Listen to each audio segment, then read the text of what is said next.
ඔබ ඉදිරි ජාතික තරගවල ලකුණු 200ක් වාර්තා කරලා තියෙනවා ටෙස්ට් තරගෙ නම් වාර්තා කරලා නැහැ මේ තරග දෙකේම ඔබ ආසන්නයට පැමිණියා මොන වගේ ෆීලිං එකක්ද තියෙන්නේ ඇත්තටම ලොකු chance එකක් තිබ්බදී මට 200ක් ගහන්න. ඉතින් මම හිතනවා මට තව මැච් තියෙනවා. ඉතින් මම ඒ කියන්නේ ලොකුවට වරු වෙන්නේ නැහැ. ඔබගේ one days then this is our මේකට වැලුණ ටෙස්ට් එක ගන්න. ඉන්නේ හොඳ ෆෝම් එකේ ඉන්නේ මොකද්ද ඔයගොල්ලෝ කරලා තියෙනවා මේ ලෙවල් එකට එන්නේ තත්ත්වයට එන්නේ මොන හරි බැටිං මොනවද ඉම්ප්‍රූව්මන්ට් කරලා තියෙන්නේ. එහෙම ලොකුවට දේවල් වෙනස් කරේ නැහැ. ඉතින් මම ට්‍රේන් කරපු දේවල් ඒවා හරියට කරා විතරයි කරේ. ඉතින් මම බිලිව් කරනවා මාව. ඉතින් ඒක තමයි ලොකුම දේ. මම මෙදා ගරන් කිව්වා මේ හදිරොත් කිව්වා ඔයා හුඟක් තිරෙන් පිටිපස්සේ කියන්නේ පිටින් නෙමෙයි පිටින් ගිහී ගොඩක් දේවල් කරනවා කියලා ඔයාගේ පර්ෆෝමන්ස් හදාගන්න. එකක් දෙකක් කියන්න පුළුවන් මොනවා වගේ දේවල්ද කරන්නේ කියලා. ගොඩක් කලාට ඉතින් මම ගොඩක් කලා බැට් කරනවා. ඉතින් ඒක තමයි මම මේ නෙට් එකේ ගොඩක් කලාට ප්‍රැක්ටිස් කරනවා බැට් කරනවා. ඉතින් මගේ අඩුපාඩු හදාගන්න දේ තමයි මම කරන්නේ. ඉතින් මම හිතනවා ඒ හින්දා වෙන්නේ නැති මම ලකුණු අතර ඉන්නේ කියලා. එතකොට දැනට කීපින් රැංකින් වල টপ 10 අතර ඉන්නවා. වඩ මොකක්ද බලාපොරොත්තුවක් තියෙනවද මේ දේම ටෙස්ට් වල සහ වන්ඩේ වල? ඔව් ඇත්තටම ලොකු ආසාවක් තියෙනවා මට ෆෝමැට් තුනේම টপ 10 ඉන්න. ඉතින් කවදා හරි ඉතින් මම try කරන එක මට කරන්න පුළුවන් වෙයි කියලා. ඉතින් මම පුරිම මාන්සි වෙනවා ඒක. ප්‍රථම ඔයා ඉන්ටර්නැෂනල් ස්ටේටස් එකට එනකොට හොඳ ටෙස්ට් බැට්ස්මන් කෙනෙක් විදිහට ආවේ. ඊට පස්සේ වයිට් බෝල් ෆෝමැට් එකට ආවට පස්සේ ඔයා ඒකට ඇඩ්ජස්ට් වුණා. ඊට පස්සේ ආපහු ටෙස්ට් ෆෝමැට් එකට ආවම ඔයාගේ මුලින් තිබිච්ච ප්‍රතිකර්ම රටාව නෙමෙයි අපි දැන් දකින්නේ one day T20 ටෙස්ට් වල හොඳ මික්ස් එකක් අපි දකිනවා. ඒ විදිහට ප්‍රතිකර්ම රටාව වෙනස් කරගත්තේ කොහොමද? ඒකට කවුද උදව් කළේ සහ කොහොමද ඒ ගමන දැන් ඔයා හැරගෙලා තියෙන්නේ? ඇත්තටම කිව්වොත් දැන් ටෙස්ට් ගත්තොත් එහෙම ගොඩක් වෙලාවට අපේ රන් රේට් එක පොඩ්ඩක් උඩින් තියාගෙන බැට් ගන්න ඕනේ. ඉතින් මම හිතනවා one day T20 ගන්න විදියට පොඩ්ඩක් මට මේකටත් ඇප්ලයි කරන්න පුළුවන් වුණා. ඉතින් කෝචස්ලා මට ගොඩක් උදව් කරා. යාළුවෝ කැප්ටන් ටීම්මේට් එකේ කට්ටිය හැමෝම උදව් කරා. ඉතින් මම හිතනවා මට ඒක හෙල්ප් එකක් වුණා කියලා. තරංජය දැන් විශේෂම දැන් ට්‍රැක් වහන එක මොකද කියන්නේ සහ දැන් මේ තරගෙන් පස්සේ දීර්ඝ කාලයක් ටෙස්ට් තරග නැති විලාපයක් කරලා ස්කන්ඩාක් දිනවා. ඉතින් ඒ ගැනත් සහ ට්‍රැක් වහන එකට නායකයෙක් දීලා ඔබට දැනෙන දේ හිතලා දෙන්න. සෑහෙන හොඳයි සන්තෝෂයි. මොකද කලෙක්ටිව් එෆර්ට් එකක් තිබ්බේ. කිව්වාගේ පැතුම් ලකුණු ගැව්ව හැම මැච් එකේම කමිදු ටච් එකට ආවා, කුසල් මෙන්ඩිස් ටච් එකට ආවා. ෆාස්ට් බෝලර්ස්ලා ස්පිනර්ස්ලා හැමෝම ටීම් එකට ඕන දේවල් ටික කරා. ඉතින් මම හිතනවා ඒක තමයි වෙන්න ඕනේ ටීම් එෆර්ට් එකක් විදියට. මොකද අපි ගාල්ලේ මැච් එක ඩ්‍රෝ වුණත් අපිට සෑහෙන දුකක් තිබ්බේ. මොකද අපිට දිනන්න තිබුණු තරඟාවලියක් 2-0. ඉතින් අපි ඒ තිබ්බ පොඩි මිස්ටේක්ස් හදාගෙන තමයි මේකට ආවේ. අපි කතා වුණා මොකද අපිට මේ ටීම් එක බීට් කරන්න පුළුවන්. ඉතින් ඒක තමයි අපේ මොටිව් එක තිබ්බේ. ඉතින් මම හිතනවා ටීම් එකක් විදියට අපි ඒ දේ ඩිලිවර් කරා. සෑහෙන සතුටුයි. ඉතින් කිව්වාගේ තව ටික කාලයකට ටෙස්ට් මැච් නැහැ. නමුත් අපි try කරනවා. මම හිතන්නේ බෝඩ් එක අද ගොඩක් try කරනවා ටෙස්ට් මැචස් ගන්න. ඉතින් ඒක හම්බුනොත් ලොකු දෙයක්. මොකද දීර්ඝ කාලයකට පස්සේ ටෙස්ට් මැච් එකක් ශ්‍රී ලංකාවට ඒ රිද්ම් එක පොඩ්ඩක් අයින් යනවා. ඉතින් හිතනවා හොඳ දෙයක් වෙයි කියලා ඉස්සරහට. ධනජය අතබදලින් පටන් ඔබගේ ටෙස්ට් තරගාවලියක් අපිට සෑහෙන කාලෙ වෙන්නේ නැහැ.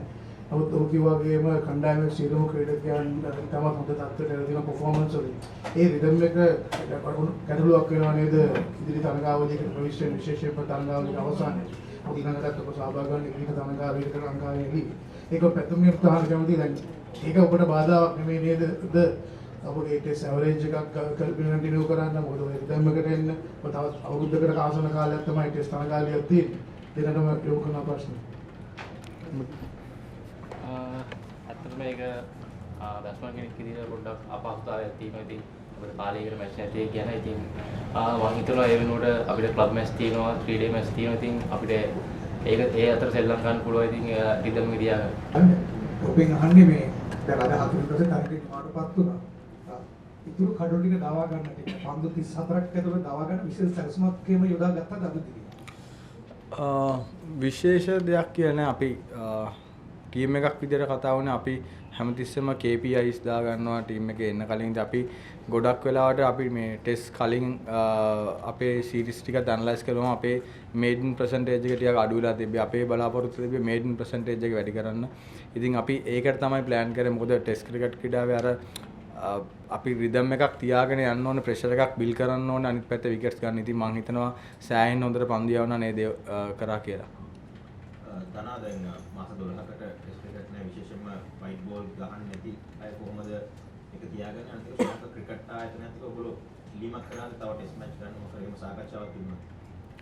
ඔව් පැතුම් කිව්වාගේ ඉතින් අපිට ඩොමෙස්ටික් මැචස් තමයි තියෙන්නේ. ඉතින් දැනට වන් ඩේ තරඟාවලියක් එනවා. ඉතින් ඒකට සහභාගී වෙලා ඊට පස්සේ 3 ඩේ තරඟාවලිය එනවා. ඉතින් NSL තරඟාවලිය ඒ වගේන් තමයි අපිට ෆෝම් එක තියාගන්න වෙන්නේ. ඉතින් unfortunately ඉන්ටර්නැෂනල් ටෙස්ට් නෑ. ඉතින් අපි රික්වෙස්ට් එකක් දුන්නා SCLC එකට. ඒගොල්ලෝ සෑහෙන්න ඒ ගැන මම හිතන්නේ කතා කරනවා ටීම්ස් එක්ක. ඉතින් මොකද මැච් 3-4ක්වත් තව ගහගත්තොත් අපිට ඒක සැරින් සැරේට හරි කන්ටිනියු කරගෙන යන්න පුළුවන් හින්දා. දනා ප්‍රභාත් ටෙස්ට් පිටියට ආවට පස්සේ විකට් 20ක් ගැනීමේදී අපේ ලයිෆ් ලයින් එක නැත්නම් අපේ ප්‍රධාන බලාපොරොත්තු වුණේ ප්‍රභාත්. එයා ෆස්ට් ටයිම් කඩළු නැතුව ගියා ගාන්නේ. මේ මැච් එකට එන්න ඉස්සෙල්ලා නැත්නම් මැච් එකේ පළවෙනි දවස් දෙකේ ගියාට පස්සේ මොනවාද ඒ ප්‍රභාත් බෝලේ අතර දෙනකොට මොනවාද එයාට කිව්වේ? විශේෂ දෙයක් නෑ. මම හැමතිස්සෙම කියන්නේ තමන් තවන්ව බිලීව් කරන්න ඕනේ ක්‍රිකට් වල. මොකද තමන් හොඳ නම් තමයි තමන්ට පර්ෆෝම් කරන්න පුළුවන්. ඉතින් අපි හැමතිස්සෙම කතා වුණ එක එයා සෑහෙන දේවල් කරලා තියෙනවා රටට. ඉතින් එයා ඒ ඔප්පු කරලා තියෙනවා එයා හොඳ බෝලර් කෙනෙක් කියලා. එයා টොප් 10 උත් හිටියා. ඉතින් එයාට ඒ පොඩි රිද්ම් එකේ අවුලක් තිබ්බේ. ඉතින් මම හිතනවා ඒක එයා සෑහෙන මහන්සි වුණා මැච් එක යන අතරතුරත්. ඉතින් මම හිතනවා එයාගේ මහන්සියේ ප්‍රතිඵලයක් තමයි අපිට අන්තිම ඉනිං එකේ දැක් ගන්න. ටෙස්නාගේ කැටියට දැන් ලොකු සාකච්ඡාවක් යන ලෝකයේ ටෙස්ට් සූරතාවය ගැන එක හොඳ දෙයක්ද කොහොමද කියලා. මොකද ඔයාගේ මතේ ඒ ගැන දැන් මේ දෙවෙනි සයිකල් එක ඔයා කැප්ටන් වෙලා ඉන්නේ. සූරතාවය ඒ ටෝර්නමන්ට් ස්ට්‍රක්චර් එක ගැන මොකද්ද ඔයා? ඒක සෑහෙන හොඳ දෙයක්. මොකද අපිට ගිය සයිකල් එකෙන් බලා ගන්න පුළුවන් සවුත් අප්‍රිකාවගේ සයිඩ් එකක් ඒක දින්නම්. මොකද ඒගොල්ලෝ සෑහෙන හොඳට පර්ෆෝම් කරා අන්තිම කාලේ. ඉතින් ඒගොල්ලෝ ඩිසර්ව් ඒක දිනන්න. ඉතින් මම හිතනවා ඒගොල්ලෝ ICC ට්‍රොෆි එකක් දෙන්නලා තිබ්බේ නැහැ. ඉතින් ඒගොල්ලන්ටත් ඒ ටෙස්ට් චැම්පියන්ෂිප් එක කියන එක මාර වටිනවා. මොකද රටක් විදියට ඒක සෑහෙන්න උඩින් තියන්න පුළුවන් දෙයක්. ඉතින් මම හිතනවා සෑහෙන හොඳ දෙයක් ටෙස්ට් ක්‍රීඩාවට. මොකද ඒක දැන් කම්පිටිටිව් වෙලා තියෙනවා සෑහෙන්න. ඉතින් අපි අර පැතුම් කතා වුණා වගේ රන් රේට් ඒ ඔක්කොම දැන් එනවා හැමතිස්සෙම ගේම් එකට. ඉතින් මම හිතනවා ටෙස්ට් ක්‍රිකට් ක්‍රීඩාවට ලොකු දෙයක් මේ චැම්පියන්ෂිප් එක ගැන. දනා එතනින්ම පටන් ගන්න කැමති විශේෂයෙන්ම අපිත් පෞගිය ටෙස්ට් චැම්පියන්ෂිප් දෙකේම කිට්ටුවටම ආවා අවසන් මා තරගයක් ක්‍රීඩා කරන්න. නායකයෙක් විදියට මොකක්ද දාලා තියෙන සැලසුම මේ වර අවසන් මා තරගයක් ක්‍රීඩා කරන්න මම හිතන්නේ ඕගොල්ලෝ ටීම් එකක් වෙන්න මොකක්ද තියෙන සැලසුම දැන් පටන් ගත්ත විතරයි. ඔව් අපි අනිත් වර්ල්ඩ් කප්ස් අරන් බැලුවත් මොකද ගොඩක් වෙලාවට නොකවුට්ස් තමයි තියෙන්නේ. ඉතින් ඒ වගේ තමයි මේකෙත් අපි මැචස් සෙල්ලම් කරාට පොයින්ට්ස් ආවේ නැත්නම් අපි ගේම් එකෙන් එළියට යනවා. ඉතින් අපි දැන් කතා වෙලා තියෙන අපි ගොඩක් මිස්ටේක්ස් අඩුවෙන්ම කරන වෙලාවට තමයි අපි මැචස් දිනන්නේ. මොකද මැචස් දිනන තරමට ලැබෙන පොයින්ට්ස් වැඩි. ඉතින් අපි පුළුවන් තරම් පොයින්ට්ස් එකතු කරගෙන උඩට යන්න බලනවා. අර කිව්වාගේ අපිට ගිය සර්කල් එකේ පොඩි අතපසුවීම් ටිකක් වුණා. ඉතින් අපි ඒකෙන් මම හිතන්නේ අපිට තිබුණු ලොකු chance එකක් මග හැරුණා. ඉතින් මම හිතනවා අපි ඒක නිවැරදි කරගෙන මේ පාර උඩටම යන්න. ක්ලබ්ස් මෑත කාලේ තිබුණු ඉෂුව එකක් තමයි ලෝ ඕඩර් එක බැටිං වලට කන්ට්‍රිබියුට් කරන ලොකෝට දක්වන්නේ නැති එක. ඔබ හිතනවාද මේ තරග කීපෙදී ඒ ඉෂුව එක ප්‍රමාණවත් ස්ටැටස් කරන්න පුළුවන් නැති? ඔව් මම හිතනවා අර කුසල් මෙන්ඩිස් නම්බර 7 ක්‍රීඩා කරන එක සෑහෙන වැදගත් කණ්ඩායමක්. මොකද ලංකාවේ ඉන්න හොඳම පිටුකරුවන්ගෙන් කෙනෙක් එයා. ඉතින් එයා නම්බර 7 ඉන්නවා කියන්නේ නිව් බෝල් එකටත් සෑහෙන වැදගත්. ඉතින් අන්තිම තරඟාවලි හැම එකේම ලකුණු අතර හිටියා. මම හිතනවා ඉතින් එයා ඒක දිගටම කන්ටිනියු කරොත් ඒ තියෙන ඉෂුව එකත් සෝල්ව් වෙයි කියලා. You have been playing attacking cricket in Test cricket too. I mean, what inspires you to play a lot of shots, opening the batting in Test cricket also? And you have been a classic batsman, stylish batsman. Who do you admire or who do you follow in international cricket? ඇත්තටම මම ලොකුට follow කරනවා විරාට් කොහ්ලි. ඉතින් මම ආසයි bat කරන style එකට. ඉතින් මැද්දට ගියා මම බලන්නේ මට පුළුවන් දේ කරන්න. ඉතින් මම ඒ වෙනුවෙන් මම උපරිම දෙනවා මැද්දට. විරාට් කොහ්ලි නෙවෙයි. Virat okay. Can you Once again repeat that?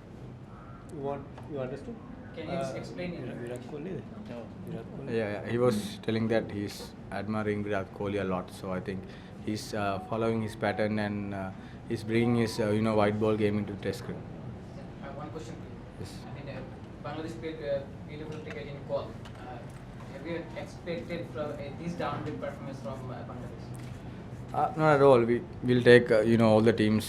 We don't take granted. We putting our full effort and trying to win the game. So I think they played very good cricket at Galle. And we had our plans and we executed them well in this match. And result came to us. දැන් අපිට අවුරුද්දක් test match නැති වුණාට ඊළඟ test match 10ම ක්‍රීඩා කරන්න තියෙන ඊළඟ අවුරුද්ද ඇතුළේ. ඒ කියන්නේ සෑහෙන කාලයකට කාලයක් එනවා ඊළඟ ජූනි වල ඉඳලා. එතකොට ඊළඟ ජූනි වල අපිට පටන් ගන්න තියෙන ඉන්දියාවත් එක්ක. ඉන්දියාවේ කෝලි සහ ශර්මා නැති වෙලා තිබෙනවා. නමුත් ඔවුන්ගේ ප්‍රබලතාවය පිළිබඳව කොහොමද අධ්‍යයනය කරලා තියෙන්නේ සහ මේ ඊළඟ අවුරුද්දේ තියෙන මේ ටෙස්ට් මැච් 10 එක දිගට ක්‍රීඩා කිරීම ඔයා හිතනවාද කණ්ඩායමට වාසියක් වෙයි කියලා ලෝක කුසලානේ දක්වා යන්න? අපි අර කිව්වාගේ ටෙස්ට් මැච් නැති වෙලාවට ඒක ටිකක් අපහසුයි. නමුත් එක දිගට තියෙනකොටත් ඒක ලේසිත් නෑ. නමුත් අපි ප්‍රොෆෙෂනල් ක්‍රිකටර්ස් හැටියට හැමදේටම ඇඩැප්ට් වෙන්න ඕනේ. ඉතින් මම හිතනවා ඉන්දියා කෝලි රෝහිත් දෙන්නම නෑ. නමුත් ඒගොල්ලන්ට හොඳ යන් ටැලන්ට් ඉන්නවා. ඉතින් අපිටත් මම හිතන්නේ බෑකප් එක තියෙනවා ඔන්ලාක. දැන් පැතුම් කමිදු ඒ වගේ සෙල්ලම් කරන අය දැන් ඒගොල්ලොත් හැමතිස්සෙම රෑන්කින් වල උඩට යනවා. ඉතින් මම හිතනවා අපිට හෙඩ් ටු හෙඩ් හොඳ ගේම් එකක් තියෙයි කියලා. Final question. ඇතුම් ඔයා දැන් අවුරුදු කීපයක ෆෝමැට් තුනේම සාර්ථකත්වයක් තියෙනවා යාට. දැන් අනිත් ෆෝමැට් එක බලනකොට ටෙස්ට් ශතකයක් කොච්චර වටිනවද ඔයාට ටෙස්ට් පර්ෆෝමන්ස් එක? ඇත්තටම ටෙස්ට් කියන්නේ මම හිතන්නේ සෑහෙන වටින දෙයක්. ඉතින් ප්ලේ කෙනෙක්ට ටෙස්ට් ශතකයක් කියන්නේ මාර වටිනවා. ඉතින් ඒක වචනයකට කියන්න අමාරුයි. Thank you very much. Thanks.